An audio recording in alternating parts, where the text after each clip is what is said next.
सभी को जय हिंद। आप सभी का स्वागत है आपके भरोसेमंद चैनल एसके जीके स्टडी पे। तो फ्रेंड्स, आप लोगों को पता ही होगा कि अभी अंडर ग्रेजुएट लेवल का रेलवे का एग्जाम चल रहा है। तो आज हम देखेंगे सेकेंड शिफ्ट का क्वेश्चन। देखिए कि किस तरह से क्वेश्चन पूछ रहा है। तो चलिए बिना देर किए आज का वीडियो स्टार्ट करते हैं।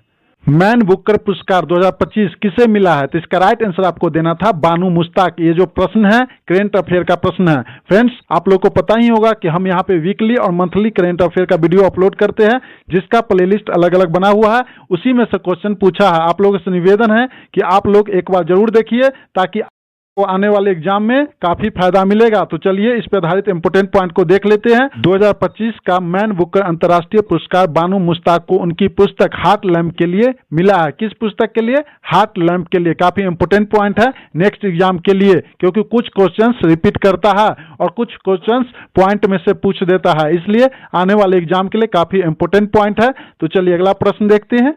फिल्म तन्वी द ग्रेट का निर्देशक कौन है? तो इसका राइट आंसर आपको देना था अनुपम खेर। अगला प्रश्न देखते हैं। भारत के पहले मुख्य चुनाव आयुक्त कौन थे? तो इसका राइट आंसर आपको देना था सुकुमार सेन। इस पर आधारित पॉइंट को देख लेते हैं। 26वें मुख्य चुनाव आयुक्त ज्ञानेश कुमार है। कौन?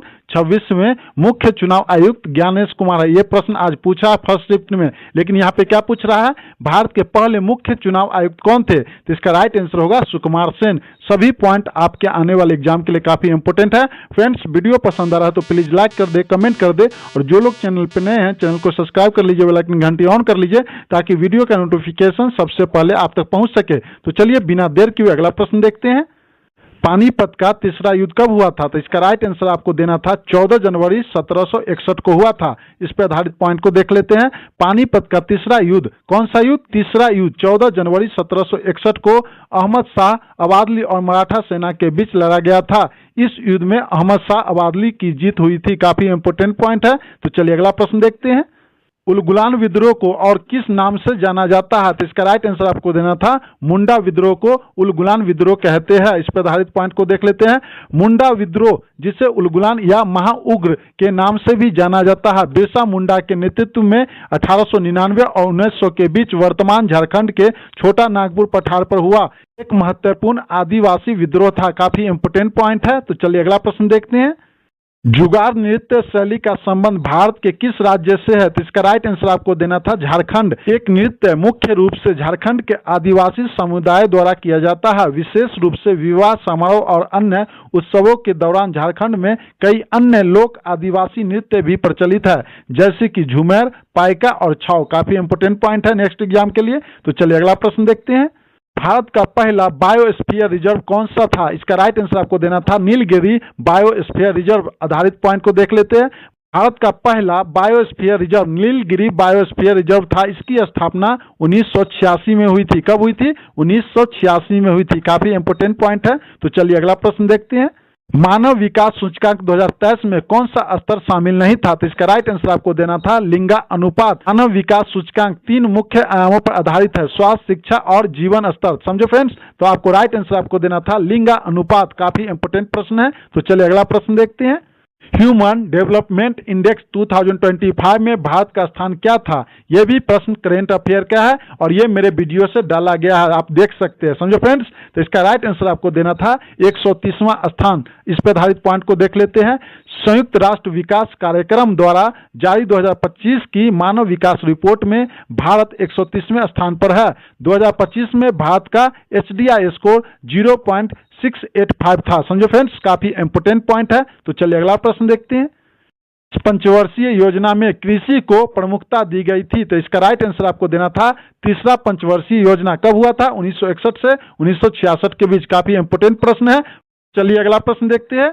माइक्रोसॉफ्ट वर्ड में Ctrl+S शॉर्टकी का प्रयोग किस लिए करते हैं? तो इसका राइट आंसर आपको देना था सेव करने के लिए।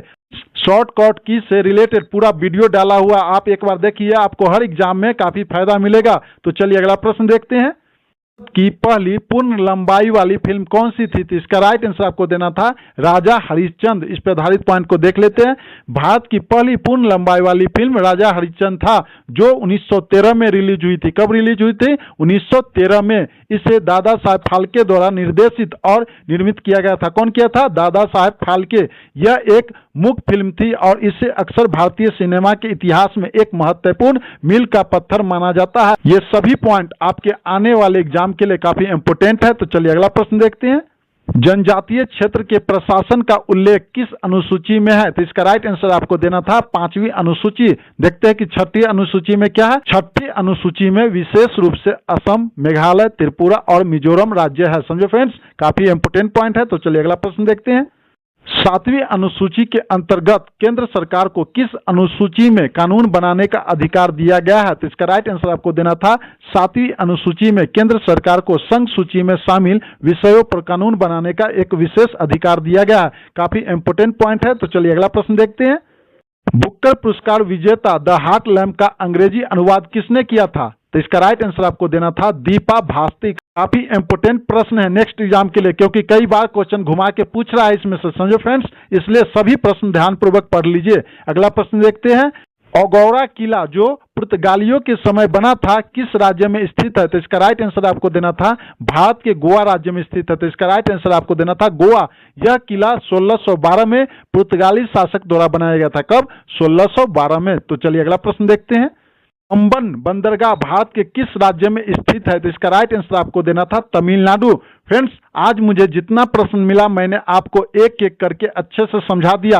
अगर आप लोगों को कुछ एक्स्ट्रा प्रश्न मिला है तो कमेंट सेक्शन में कमेंट कीजिए। फ्रेंड्स, वीडियो पसंद आया हो तो प्लीज लाइक कर दे, कमेंट कर दे, और जो लोग चैनल पर नए हैं चैनल को सब्सक्राइब कर लीजिए, बेल आइकन की घंटी ऑन कर लीजिए, ताकि वीडियो का नोटिफिकेशन सबसे पहले आप तक पहुंच सके। तो चलिए मिलते हैं नेक्स्ट वीडियो में नए क्वेश्चंस के साथ। जय हिंद, जय भारत।